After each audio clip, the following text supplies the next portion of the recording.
Hoy en Convicción Radio. Filosofía, doctrina política, reforma social o instrumento de Satanás. Sepa la verdad en Convicción Radio. Barbarie comunista, la herejía contra Dios. En Convicción Radio.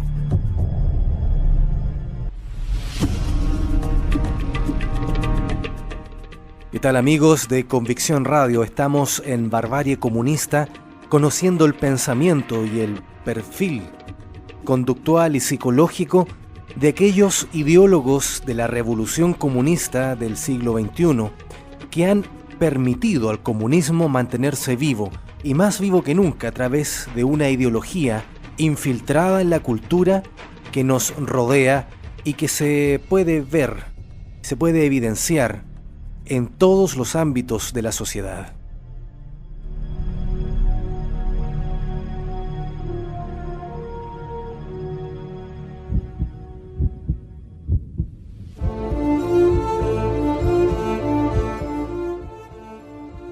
Estamos con Wilhelm Reich, Sexo y Revolución. Wilhelm Reich decía que la neurosis es solo una cosa, la suma total de inhibiciones del placer sexual natural, y en esto incluye niños y adolescentes, por supuesto, y dentro de ello toda clase de prácticas consideradas tradicionalmente y por moral natural y desde el punto de vista cristiano, verdaderas aberraciones. Bueno, que Wilhelm Reich fue un juguete de los instintos, no nos cabe la menor duda, como así que de ello él extrajera su felicidad. Otra cosa bien distinta es que las mujeres que tuvieron la desgracia de servir a ese juego compartieran algo de esa felicidad.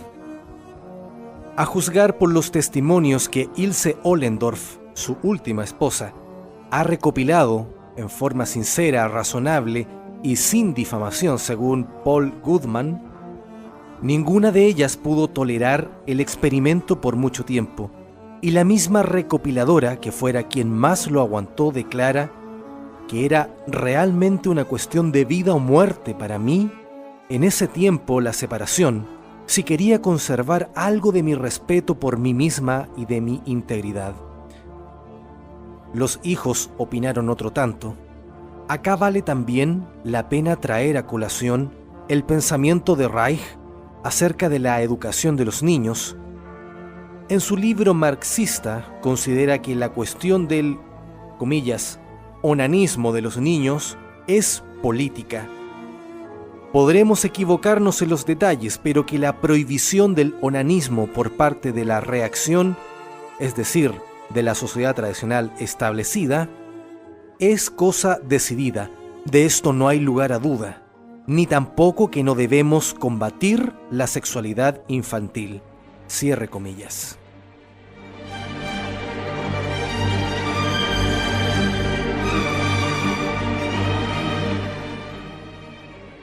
Siempre este tipo de afirmaciones me hacen recordar al senador Girardi, senador de un partido, para los que no son oyentes de nuestro país, de un partido llamado Partido por la Democracia, eminentemente progresista, quien, ante la polémica abierta por la distribución gratuita de la pastilla del día después a niñas de 14 años, afirmó que los niños tienen derecho a una vida sexual. Entonces, ¿de quién son hijos estos personajes? Y finalmente, ¿de quiénes son hijos los jóvenes que piensan de manera similar? Los jóvenes de hoy, sin querer generalizar, por supuesto. Ese tema fue una de sus constantes obsesiones. Confiesa en La función del orgasmo, libro ya comentado, que desde joven, comillas, me hice el propósito de investigar a fondo tanto las fantasías que acompañaban la masturbación como el tipo de acto masturbatorio, cierre comillas. Y luego de tan fervoroso empeño llega a la conclusión que La masturbación no es perjudicial para la salud cuando no va acompañada de sentimientos de culpa. La juventud tiene derecho a una vida sexual feliz, en las mejores condiciones. Las fantasías patológicas solo desaparecen con una vida sexual satisfactoria. Luche por este derecho.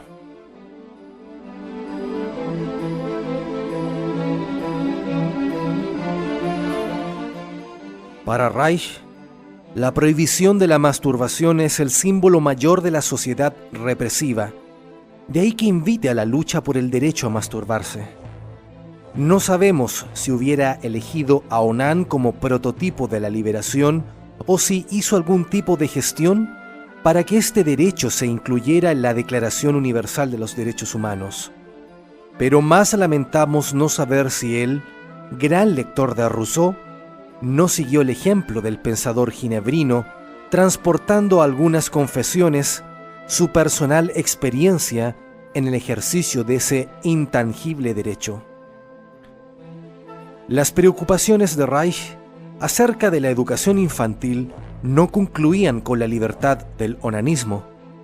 Inspirándose en los descubrimientos de Bronislaw Malinowski sobre las prácticas de los indígenas de las Islas Trobriand, observó que los niños nativos, comillas, desconocen el estricto y obsesivo entrenamiento para el control excrementicio que socava la civilización de la raza blanca.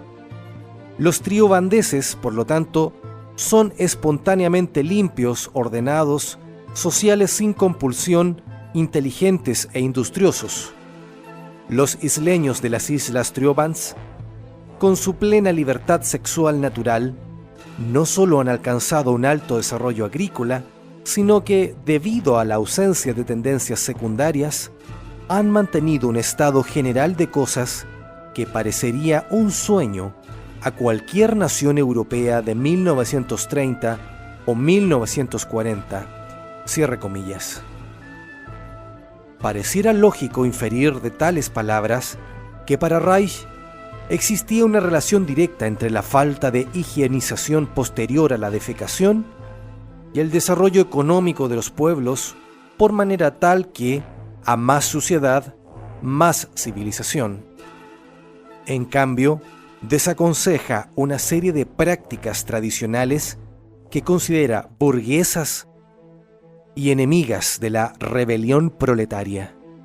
Así escribe que, comillas, la afición a los deportes, el gusto por el porte militar con uniformes que gustan a las muchachas, e inversamente, son más bien en las condiciones actuales del movimiento proletario elementos inhibidores.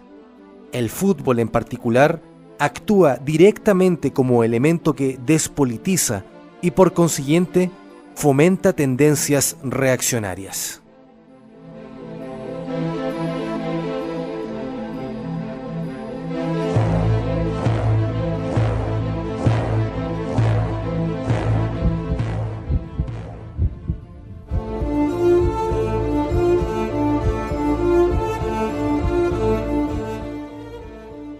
Para las jóvenes en especial, propone estas máximas de moral revolucionaria. Según nuestra experiencia, la relación sexual extramatrimonial o la tendencia hacia la misma constituye un elemento susceptible de desplegar una gran eficacia contra influencias reaccionarias. Debemos reconocer con toda claridad que la ideología de la madre contiene un núcleo antisexual que hay que poner al descubierto. Ser madre se opone a ser amada. La afición a adornarse y al embellecimiento del cuerpo constituyen un grave impedimento del pensar y sentir revolucionarios. No obstante lo cual, en su vida privada no era siempre consecuente con sus públicas elecciones. Cuenta al respecto Ilse Ollendorf que, si bien él era partidario de la autorregulación de los niños, se sintió muy fastidiado cuando, viajando juntos a Suiza, después de terminar las vacaciones, los chicos tenían malos modales en el comedor de primera clase del barco. Y quiero hacer notar primera clase del barco, nada que tenga que ver con el proletariado. Y se enojaba porque hacían que los otros pasajeros los llamaran gente de circo. Con nuestro hijo Peter, Reich insistió siempre muy estrictamente en el buen comportamiento y las maneras correctas en la mesa, en los lugares públicos. Los denostados victorianos, que sepamos, no han llegado nunca a una dualidad tal de conducta, donde se exalten todos los vicios y aberraciones privadas, a la par que se rinda puritano tributo a los más triviales convencionalismos sociales.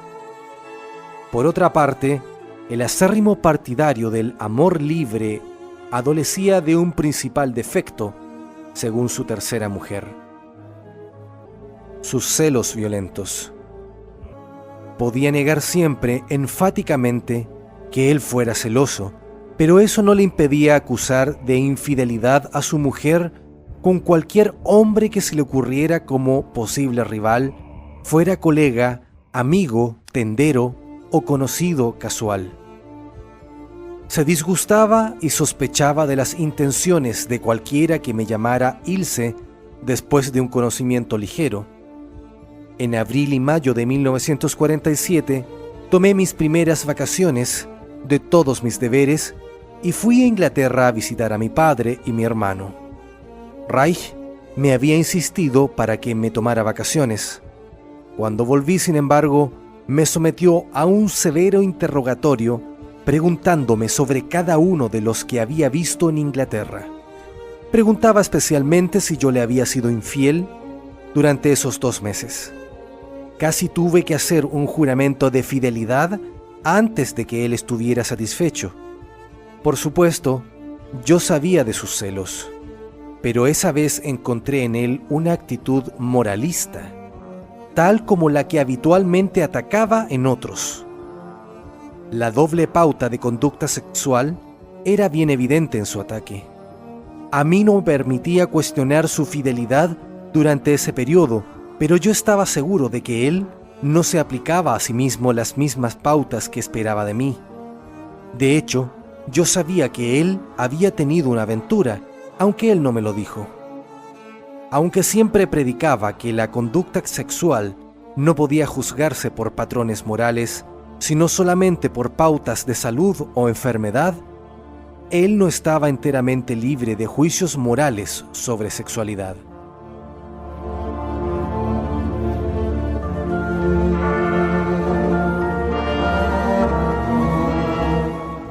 Libertino público y otelo privado, tampoco se mostraba muy eficaz en la aplicación personal de sus apotegmas sobre la autoexpresión irrestricta de los actos de los niños. No podía soportar oírle llorar a su hijo Peter, y cuando la madre se alejaba un poco, Reich, dice ella, me hacía señas frenéticamente porque había que cambiar al niño, una prueba que él no podía afrontar. Reich, añade la mujer, estaba siempre mucho más preocupado que yo por nuestro hijo cuando el niño empezó a subirse a las rocas y a los árboles. Teníamos en Forest Hill un servicio doméstico muy competente en esa época.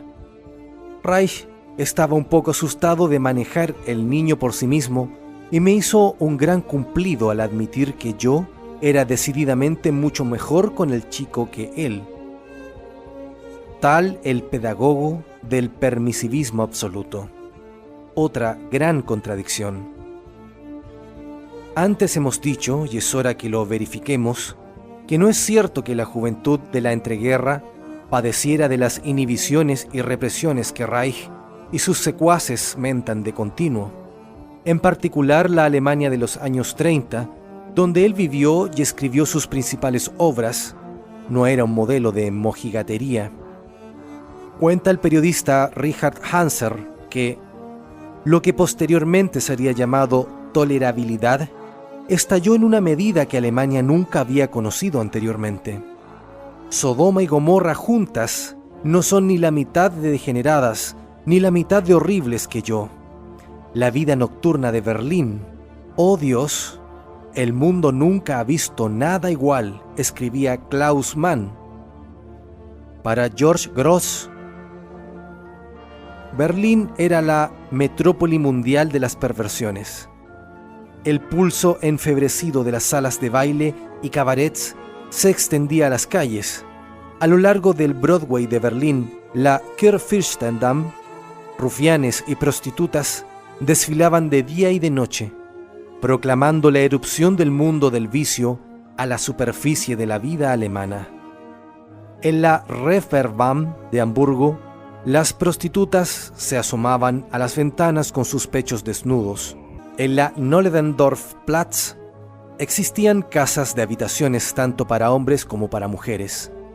Las mujeres podían escoger compañeros varones o hembras, según sus preferencias. Se ofrecían mujeres de mediana edad, amas de casa de 50 o más años. La Friedrichstraße era como una arteria pulsátil.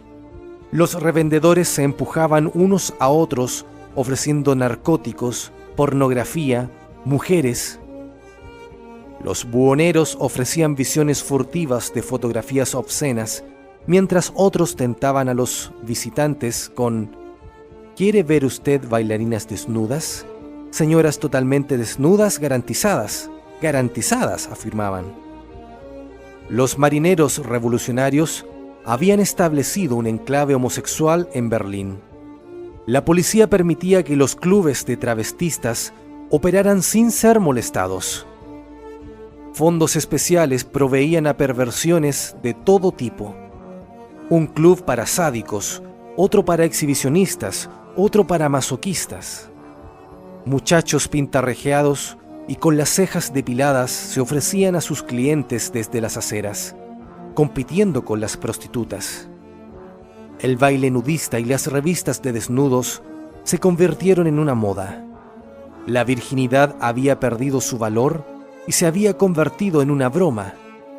Se rumoreaba que en la alta sociedad era corriente el intercambio de esposas y la difusión del lesbianismo se reconocía como una de las causas que contribuían al acelerado aumento del número de divorcios. Las mujeres exigían el derecho a su propio cuerpo y el número de abortos ascendía a cifras desconocidas hasta entonces.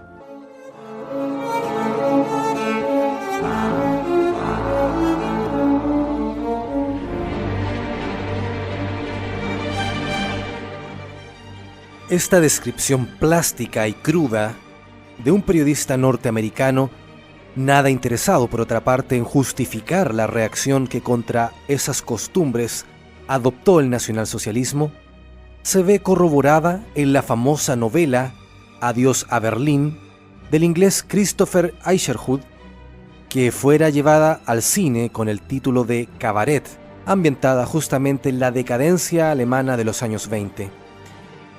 Y si Alemania era un cabaret, en los Estados Unidos burbujeaban los años locos, que retrata Allen en El cercano ayer.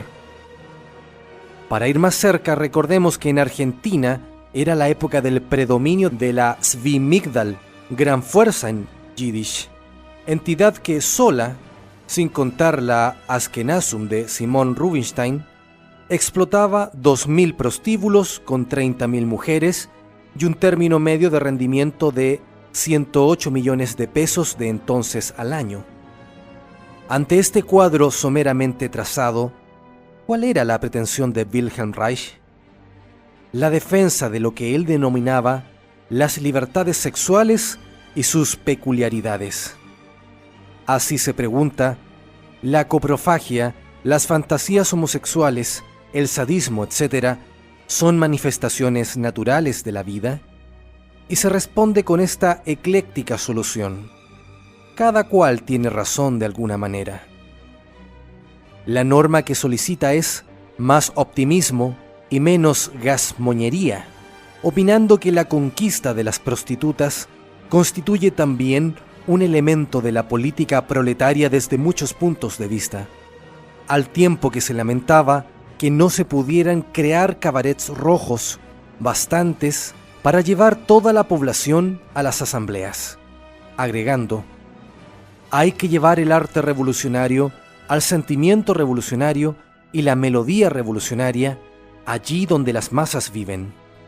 Los músicos, danzantes, cantantes, etc., revolucionarios pueden agrupar por medios más sencillos a jóvenes, muchachas, niños, mayores y también adultos para que, como lo hacen los cantantes callejeros, penetren los patios, los parques de atracciones y, en una palabra, en todos los lugares que suelen frecuentar los futuros exponentes de la revolución. Necesitamos asegurar a las masas por el sentimiento, la conciencia de la juventud de su derecho a organizar su vida sexual la obligará inexorablemente a luchar por él. Solo necesita todavía un apoyo, una organización, un partido que la comprenda, la ayude y la represente. Más allá de la prostitución y la pornografía, ambientes a las que encontraba algo Gasmoñas, el padre del freudomarxismo ansiaba que la juventud alemana asociara su notoria depravación de costumbres con los ideales destructivos de la revolución marxista.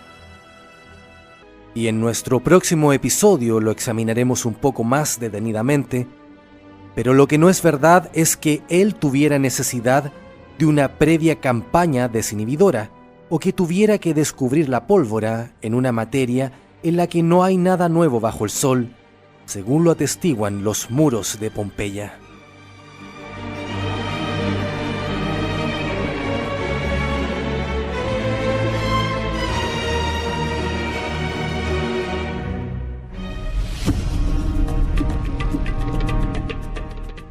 Entonces, finalmente, ¿qué es lo que combate Reich? Combate a aquella sociedad que sea capaz de erradicar todas estas depravaciones públicas y ordenar las tendencias del hombre bajo las leyes de Dios. ¿Y cuál es esa sociedad? La sociedad católica, con la moral católica y con la moral natural también.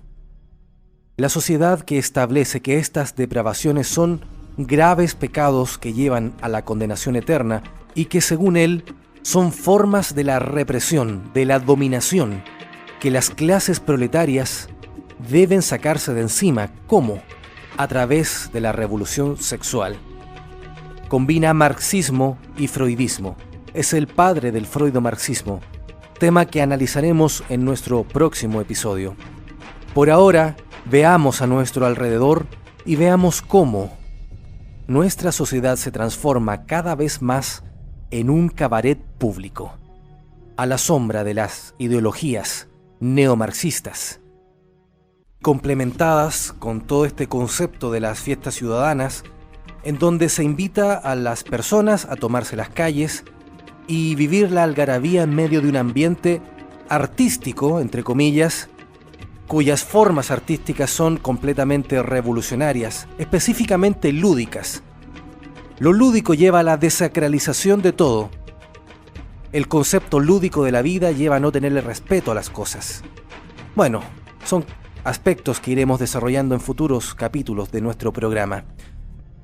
Por ahora mantengámonos atentos de tal forma que nuestros hijos no sean arrebatados de nuestro hogar por la corriente revolucionaria que ya vamos viendo que es absolutamente perversa y destructora, no solamente de la vida pasajera que tengamos en este mundo, sino que del alma, lo cual significa la condenación eterna. Muchas gracias, será hasta una próxima ocasión.